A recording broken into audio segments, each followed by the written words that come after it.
Transform your future with cutting-edge tech training. Available in Hindi and English. It's time to get certified. quicktechie.com. Hello and welcome back. आज हम Prisma SD WAN के foundation और architecture के अंदर site और element logic के hierarchical configuration model को deep dive quicktechie.com पर पालो अल्टो SD-WAN सर्टिफिकेशन के लिए उपलब्ध हैं full length training modules. Industry के एक्सपर्ट्स द्वारा पूरी तैयारी करें और आज ही सफल हों। करेंगे। आज के इस शानदार सेशन में हम एक बहुत ही कोर और फंडामेंटल टॉपिक को डिकोड करने वाले हैं, जिसे हायरार्किकल कॉन्फ़िगरेशन मॉडल कहा जाता है। फर्स्ट प्रिंसिपल्स के नजरिए से सोचिए, जब आप एक बहुत बड़ा एंटरप्राइज नेटवर्क डिजाइन करते हैं, तो क्या हर एक राउटर या स्विच को मैन्युअली कॉन्फ़िगर करना सही अप्रोच है? बिल्कुल नहीं। यह बहुत ही टाइम कंज्यूमिंग और एरर प्रोन प्रोसेस है। इसीलिए प्रिज्मा SD WAN एक एब्स्ट्रैक्टेड लेयर अप्रोच का इस्तेमाल करता है। यहाँ हम फिजिकल हार्डवेयर को लॉजिकल कॉन्फ़िगरेशन से बिल्कुल अलग कर देते हैं। इसका मतलब यह है कि आपकी जो भी नेटवर्क या सिक्योरिटी पॉलिसीज होती हैं, वो ग्लोबल या साइट लेवल पर डिफाइन की जाती हैं। 90% कॉन्फ़िगरेशन आपके डिवाइस से एब्स्ट्रैक्ट कर दी जाती है। आप डिवाइस के बॉक्स से बाहर आने से पहले ही उसका पूरा लॉजिक सेट कर सकते हैं। इसे हम जीरो टच प्रोविजनिंग का फाउंडेशन भी कह सकते हैं। यह एब्स्ट्रैक्शन हमें बहुत ज्यादा स्पीड और स्केलेबिलिटी देता है। जब हम हायरार्की की बात करते हैं, तो हम ऊपर से नीचे की तरफ आते हैं, जहां हम सबसे पहले लॉजिकल ग्रुप्स बनाते हैं और फिर अंत में उन्हें फिजिकल बॉक्सेस से जोड़ते हैं। एक मॉडर्न टेक आर्किटेक्चर में यह तरीका हमारे काम को न सिर्फ आसान बनाता है, बल्कि नेटवर्क के हर एक नोड को एक सेंट्रलाइज्ड कंट्रोलर के अंडर ले आता है।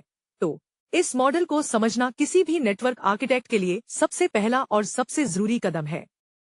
अब इस फ्लोचार्ट को ध्यान से देखिए। यह हमारे पूरे हायरार्किकल मॉडल का ब्लूप्रिंट है। सबसे ऊपर हमारे पास ग्लोबल पॉलिसीज हैं, जो पूरे नेटवर्क को कंट्रोल करती हैं। उसके बाद फ्लो नीचे टेनेंट या डोमेन की तरफ जाता है, जहां हम लोकेशंस को लॉजिकली ग्रुप करते हैं। डोमेन से जुड़ा होता है हमारा साइट, जो एक स्पेसिफिक लोकेशन को रिप्रेजेंट करता है। अब साइट के अंदर आता है हमारा असली फिजिकल बॉक्स, जिसे हम You must check quicktechie.com. These exclusive ebooks are packed with visualizations to help you clear the entire syllabus and master the fundamentals. Element या ION कहते हैं। बॉक्स के अंदर जो फिजिकल प्लग्स होते हैं, उन्हें इंटरफेस और पोर्ट्स कहा जाता है, जो फ्लोचार्ट में नीचे की तरफ हैं। और सबसे आखिर में ये इंटरफेस हमारे सर्किट से जुड़ते हैं, जो हमारा इंटरनेट या प्राइवेट वैन कनेक्शन होता है। यह टॉप डाउन फ्लो हमें बताता है कि कैसे एक high level rule Aahista Aahista physical cables तक पहुंचता है। इस डायग्राम को अपने दिमाग में सेट कर लीजिए, क्योंकि आगे की सारी कहानी इसी फ्लो पर आधारित है। हायरार्की के सबसे ऊंचे शिखर पर हमारे पास टेनेंट्स और डोमेन्स होते हैं। अगर आप एक सर्विस प्रोवाइडर हैं, जो कई अलग अलग क्लाइंट्स का नेटवर्क संभालते हैं, तो हर क्लाइंट का अपना एक अलग टेनेंट होगा। इससे पूरा डेटा और कॉन्फ़िगरेशन एक दूसरे से आइसोलेटेड रहता है। अब एक टेनेंट के अंदर हम डोमेन्स बनाते हैं। डोमेन को आप एक जियोग्राफिकल या लॉजिकल बाउंड्री मान सकते हैं। उदाहरण के तौर पर सोचिए, आपकी कंपनी के ऑफिसेस नॉर्थ अमेरिका, यूरोप और एशिया में हैं, तो आप इन तीनों के लिए अलग अलग डोमेन्स बना सकते हैं। इसका सबसे बड़ा फायदा यह है कि अगर आपको सिर्फ यूरोप के ऑफिसेस के लिए कोई खास डेटा प्राइवेसी पॉलिसी या सिक्योरिटी रूल लगाना है, तो आप उसे सिर्फ यूरोप डोमेन पर अप्लाई करेंगे और वो उस डोमेन के अंदर आने वाली हर एक साइट पर ऑटोमेटिक तरीके से लागू हो जाएगा। फर्स्ट प्रिंसिपल्स के हिसाब से यह एक बहुत ही पावरफुल कॉन्सेप्ट है, क्योंकि यह हमें मैक्रो लेवल पर चीजों को कंट्रोल करने की आजादी देता है। डोमेन के बिना हमें हर एक साइट पर जाकर मैन्युअली पॉलिसी लगानी पड़ती। डोमेन एक तरह का कंटेनर है, जो हमारी एडमिनिस्ट्रेटिव लाइफ को बहुत आसान कर देता है। यहाँ इस डायग्राम में हम टेनेंट और डोमेन के बीच के रिश्ते को विजुअलाइज कर रहे हैं। सबसे ऊपर का नोड टेनेंट है, जो पूरी कंपनी को रिप्रेजेंट कर रहा है। उससे 3 ब्रांचेस निकल रही हैं, जो हमारे 3 डोमेन्स हैं। आप देख सकते हैं कि नॉर्थ अमेरिका डोमेन के अंडर न्यूयॉर्क और शिकागो जैसी साइट्स हैं, जबकि EMEA डोमेन के अंडर लंदन साइट है। यह एक क्लासिक ट्री स्ट्रक्चर है। कोई भी पॉलिसी जो नॉर्थ अमेरिका डोमेन वाले नोड पर लगाई जाएगी, वो सीधे न्यूयॉर्क और शिकागो साइट्स पर फ्लो कर जाएगी, लेकिन उसका लंदन साइट पर कोई असर नहीं होगा। यह डायग्राम इस बात को पूरी तरह से क्लियर कर देता है कि लॉजिकल ग्रुपिंग कैसे काम करती है और साइट्स हमेशा एक डोमेन का ही हिस्सा होती हैं। अब हम हायरार्की में एक स्टेप और नीचे आते हैं, जो है साइट। साइट का मतलब सिर्फ एक फिजिकल बिल्डिंग नहीं है, बल्कि हमारे सिस्टम में यह एक लॉजिकल कॉन्सेप्ट है। जब हम प्रिज्मा SD WAN कंट्रोलर में कोई साइट बनाते हैं तो हम असल में नेटवर्क का एक ब्लूप्रिंट तैयार कर रहे होते हैं। साइट मुख्य रूप से 3 तरह की होती है। पहली है ब्रांच, जहां हमारे आम यूजर्स और एम्प्लॉइज काम करते हैं। दूसरी है डेटा सेंटर या हब, जहां हमारी कोर एप्लीकेशन और सर्वर होस्टेड होते हैं। और तीसरी है ब्रांच गेटवे, जो एक हाइब्रिड मॉडल है जिसमें ब्रांच और डेटा सेंटर दोनों की खूबियां होती हैं। फर्स्ट प्रिंसिपल से सोचे तो साइट एक ऐसा कंटेनर है जहां हम अपनी सभी पॉलिसीज जैसे पाथ सिलेक्शन और क्वालिटी ऑफ सर्विस को बांधते हैं। कमाल की बात यह है कि साइट का कॉन्फ़िगरेशन आप तब भी कर सकते हैं जब आपका फिजिकल हार्डवेयर डिब्बे में पैक होकर कुरियर के रास्ते में हो। जब डिवाइस असली लोकेशन पर पहुंचता है, हम बस उस हार्डवेयर को इस लॉजिकल साइट से जोड़ देते हैं। इस तरह से हमारा डिप्लॉयमेंट बहुत ही तेज और एरर फ्री हो जाता है। इस डायग्राम में हमने साइट के 3 प्रमुख प्रकारों को दिखाया है। बाईं तरफ हमारा लॉजिकल साइट का बॉक्स है जिससे 3 मुख्य नोड्स निकल रहे हैं। पहला नोड है ब्रांच, जिसे स्पोक भी कहा जाता है। दूसरा है डेटा सेंटर, जिसे हब कहा जाता है। और तीसरा है ब्रांच गेटवे। डॉटेड लाइंस हमें बता रही हैं कि हर एक साइट का प्राइमरी रोल क्या है। जैसे ब्रांच साइट मुख्य रूप से यूजर ट्रैफिक और पॉलिसी एनफोर्समेंट हैंडल करती है और डेटा सेंटर ट्रांजिट और एप्लीकेशन होस्टिंग का काम करता है। यह फ्लोचार्ट हमें ये समझने में मदद करता है कि कंट्रोलर के अंदर हम जब भी कोई साइट बनाते हैं तो हमें सबसे पहले उसका प्रकार चुनना होता है, क्योंकि उसी से ये तय होगा कि नेटवर्क में उस साइट का बर्ताव कैसा होगा। लॉजिकल दुनिया से निकलकर अब हम आते हैं असली फिजिकल दुनिया में, जहां हमारे पास एलिमेंट होता है। एलिमेंट को हम ION या इंस्टेंट ऑन नेटवर्क डिवाइस भी कहते हैं।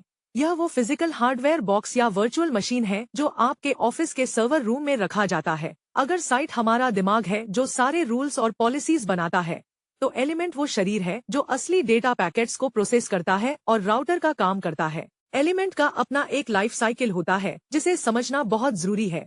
जब कोई नया ION डिवाइस नेटवर्क से कनेक्ट होता है तो वो सबसे पहले अनक्लेम्ड स्टेट में होता है, यानी कंट्रोलर उसे जानता तो है पर अभी उस पर भरोसा नहीं करता। फिर एडमिनिस्ट्रेटर उस डिवाइस को क्लेम करता है, जिससे सिक्योरिटी सर्टिफिकेट्स एक्सचेंज होते हैं और डिवाइस क्लेम स्टेट में आ जाता है। और सबसे आखिरी और जरूरी स्टेप है असाइनमेंट। यहाँ हम उस फिजिकल एलिमेंट को हमारी उस लॉजिकल साइट के साथ बाइंड कर देते हैं जो हमने पहले बनाई थी। जैसे ही असाइनमेंट पूरा होता है, साइट की सारी पॉलिसीज इस बॉक्स के अंदर डाउनलोड हो जाती हैं और यह ट्रैफिक को फॉरवर्ड करना शुरू कर देता है। इस स्टेट डायग्राम में हमने एक एलिमेंट यानी ION डिवाइस का लाइफ साइकिल दर्शाया है। शुरुआत में डिवाइस पावर ऑन होता है और इंटरनेट के जरिए कंट्रोलर से जुड़ता है, जिसे हम अनक्लेम्ड स्टेट कहते हैं। इसके बाद एडमिन मैन्युअली अप्रूव करता है, सिक्योरिटी सर्टिफिकेट्स इंस्टॉल होते हैं और स्टेट बदलकर क्लेम्ड हो जाती है। अंत में जब इस डिवाइस को एक लॉजिकल साइट के साथ मैप किया जाता है तो यह असाइन स्टेट में चला जाता है, जहां यह पूरी तरह से एक्टिव होकर हमारा डेटा ट्रैफिक फॉरवर्ड करने लगता है। यह फ्लोचार्ट डिवाइस की सिक्योरिटी और ऑनबोर्डिंग जर्नी को बिल्कुल परफेक्ट तरीके से समझाता है। अब जब हमारा ION डिवाइस साइट पर इंस्टॉल हो चुका है तो हमें उसे इंटरनेट और लोकल नेटवर्क से जोड़ना होगा। यह कनेक्टिविटी फिजिकल पोर्ट्स के जरिए होती है। पोर्ट्स वो जगह है जहां आप असल में अपनी ईथरनेट केबल्स या फाइबर ऑप्टिक्स प्लग इन करते हैं। हमारे ION डिवाइस में अलग अलग काम के लिए अलग अलग पोर्ट्स होते हैं। जैसे कंट्रोलर पोर्ट का काम डिवाइस को सबसे पहले क्लाउड कंट्रोलर से बात करवाना होता है। इंटरनेट पोर्ट्स पब्लिक ब्रॉडबैंड के लिए होते हैं। प्राइवेट वैन पोर्ट्स MPLS जैसे डेडिकेटेड सर्किट्स के लिए होते हैं। और लैन पोर्ट्स आपके ऑफिस के इंटरनल नेटवर्क और यूजर्स के लिए होते हैं। फर्स्ट प्रिंसिपल्स के नजरिए से एक पोर्ट सिर्फ एक दरवाजा है। पोर्ट को यह नहीं पता होता कि उसके अंदर किस तरह का सॉफ्टवेयर लॉजिक या VPN चल रहा है। उसका काम सिर्फ इतना है कि इलेक्ट्रिकल या लाइट सिग्नल्स को रिसीव करना और भेजना।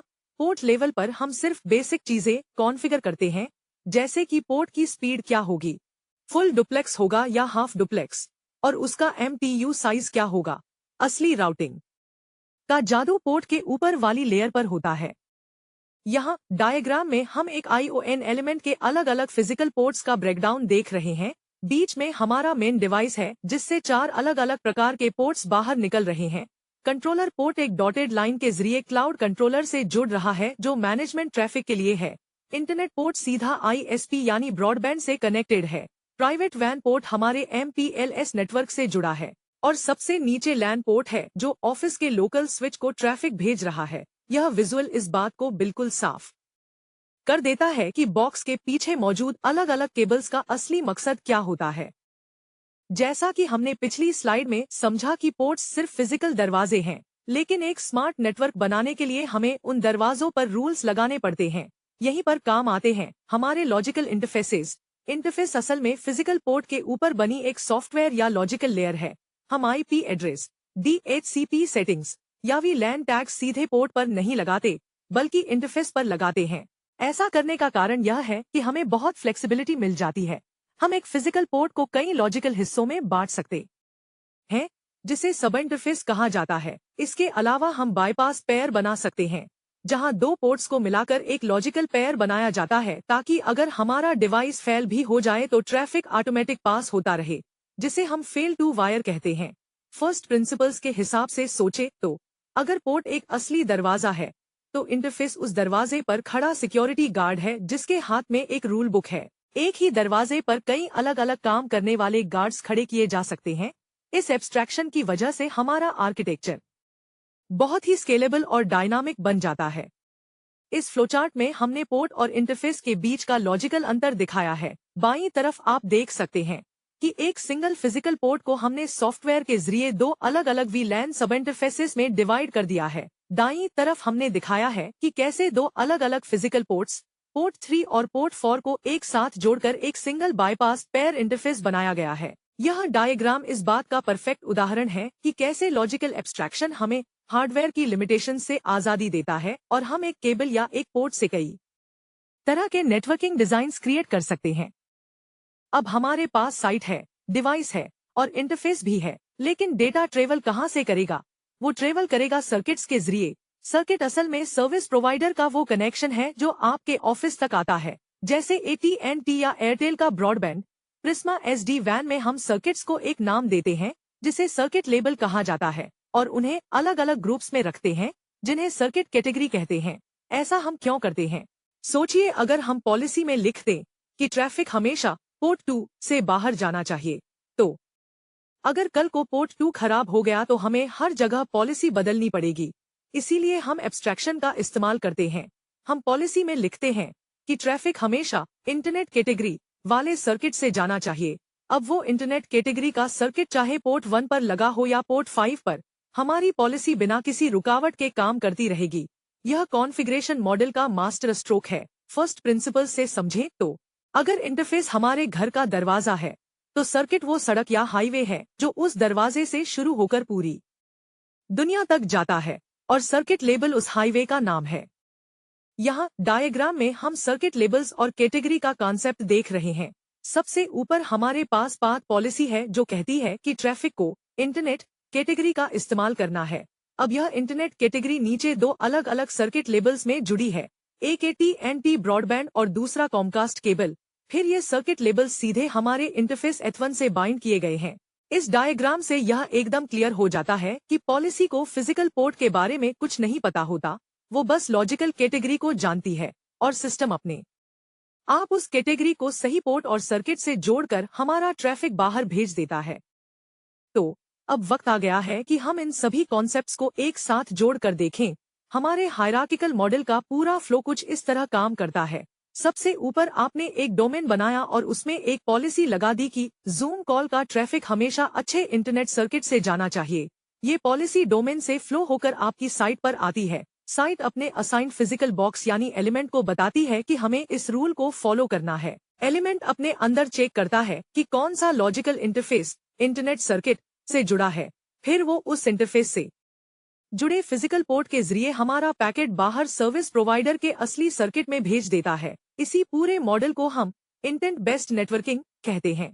यहाँ हमारा काम सिर्फ ऊपर बैठकर अपना इंटेंट या अपना इरादा बताना होता है। बाकी का सारा भारी काम, लॉजिकल से फिजिकल ट्रांसलेशन का काम, हमारा प्रिज्मा SD-WAN कंट्रोलर खुद ब खुद कर लेता है। इसी हायरार्की की वजह से हम बिना किसी झंझट के हजारों लोकेशंस को जीरो टच प्रोविजनिंग के जरिए आसानी से मैनेज और स्केल कर सकते हैं। मुझे पूरी उम्मीद है कि आज का यह डीप डाइव सेशन आपको बहुत पसंद आया होगा। यह हमारा फाइनल और सबसे इम्पोर्टेंट फ्लोचार्ट है जो पूरी कहानी को एक साथ जोड़ता है। आप देख सकते हैं कि सबसे ऊपर हमारा इंटेंट है कि जूम का ट्रैफिक इंटरनेट से जाए, यह इंटेंट डोमेन पॉलिसी बनता है, फिर साइट कॉन्फ़िगरेशन में जाता है, वहां से यह हमारे ION एलिमेंट के अंदर सिंक होता है। एलिमेंट इस आर्डर को समझता है और इंटरफेस और सर्किट की मैपिंग करता है, और सबसे लास्ट नोड में असली फिजिकल पोर्ट पर पैकेट फॉरवर्ड हो जाता है। यह डायग्राम हमारे आज के पूरे सेशन की समरी है। ये दिखाता है कि कैसे एक हाई लेवल बिजनेस रूल एक फिजिकल केबल के अंदर डेटा फ्लो में बदल जाता है। इसी के साथ हम अपना आज का ये ट्रेनिंग सेशन यहीं समाप्त करते हैं। In both Hindi, accelerate your tech career. Master new skills in Hindi or English. Visit quicktechie.com.